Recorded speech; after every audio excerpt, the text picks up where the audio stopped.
Masha Allahu, jiya sai muka ga shugaban ƙasa mai daraja Abdurrahman Chani sun ba da umarnin a rufe wannan kamfani na Uranu wanda sai shi take a cikin babban birni na Niamey. Bayan haka aka tahi da kwamfutoci ordinator domin binciken irin satar da ƙasar Faransa take yi ma ƙasar Nijar, da irin satar da waɗansu 'yan Nijar tattare da su ake sata uranium ƙinmu da kayan ma'adananmu domin arziki ta ƙasar Faransa da ƙasar Turai. Wannan tahiya da kwamfutoci da aka yi shi zai ba da dama a gano a yi bincike a ga wani irin almundahana an ka sha aikatawa tun samun independence na ƙasarmu ta Nijar, tun zamanin mulkin da aka zaka na siyasa, kai tun mulkin baya, ba wai mulki na yanzu ba, tun mulkin da an ka shayi wani irin waina ce an kai ta toyawa a cikin ƙasar Nijar domin a mai da ɗan Nijar ya zama shi ba kowa a cikin ƙasar shi ba. Shi yasa muke sha hankali ga 'yan Nijar. Waɗansu za ka ishe sun hito suna ta kira ai shari'a, babu shari'a. To ku sani da cewa wannan shugabanni sun yi ku sanin menene shari'a, sun yi ku sanin menene daidai, sun yi ku sanin menene ƙasa take son a yi. Akwai wani abubuwan da waɗannan mutane banga suna yaɗa shi ba, amma kullum netfuwa za ka ishi sun hito babu shari'a. Kai idan kuka yi la'akari za ku ga durar da aka ce Muhammadu Isu ya tafi wata ƙasa, za a ga mutanen na ta hitowa ai shari'a, babu shari'a, babu shari'a. Matsalar su suna ganin Muhammadu Isu shine matsalar ƙasar Nijar.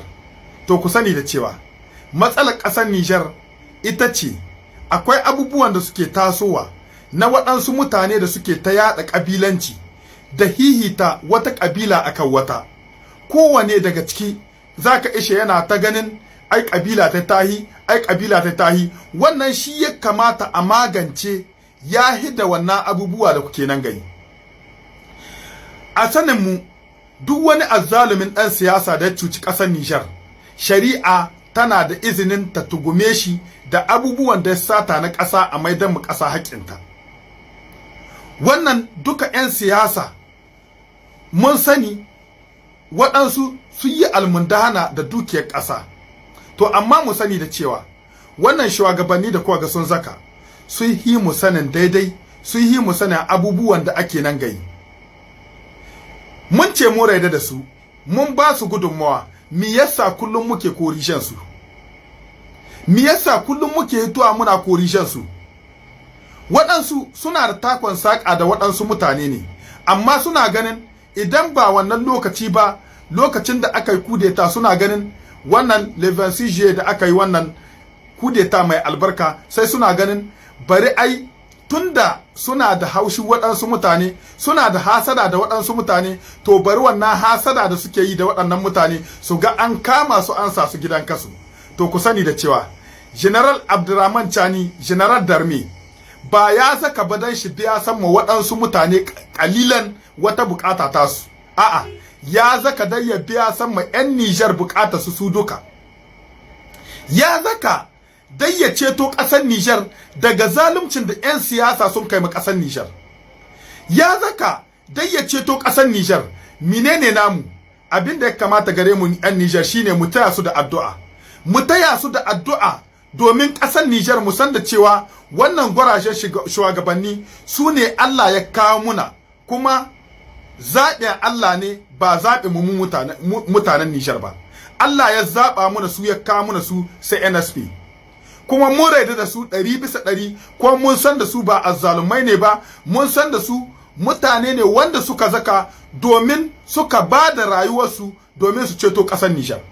Dan ka kira na ga 'yan Nijar shine abin da ya kamata gare mu, kiran da ma ya kamata mu yi shine waɗannan mutane masu kira ga ƙabilanci, masu kira da fifita wata ƙabila, shi ya kamata mu kira gare su su san da cewa duka Nijar ɗiya ɗai muke uba ɗaya.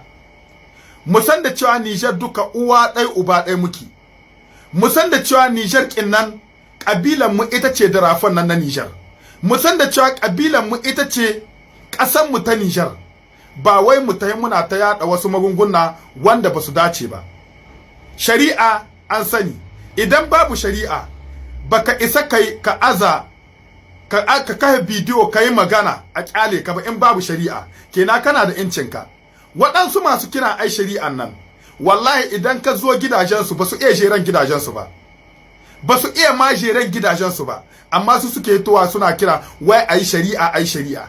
Shari'a mun san da akwai ta cikin ƙasar Niger, kuma aka ce feti ta feti oiseau fait son nid, da kaɗan kaɗan tsuntsu yake yin gishan shi. Ku sani da cewa ƙasar Niger ana refondation kinta, ana ƙara gina ƙasar Niger domin ƙasar Niger ta zama watan sallah shakallo ga idanun duniya. Shugaban ƙasar mai daraja Abdurrahman Tani, Allah ya kare shi, Allah ya kare duka ɗan Niger duk inda muke, Allah ya haɗa kawunan mu. Iranium ɗinmu da aka amso martaba shi aka maido mu ƙasar Niger, wannan abin alfahari ne ga duka wani ɗan Niger. Assalamu alaikum wa rahmatullahi wa barakatuhu.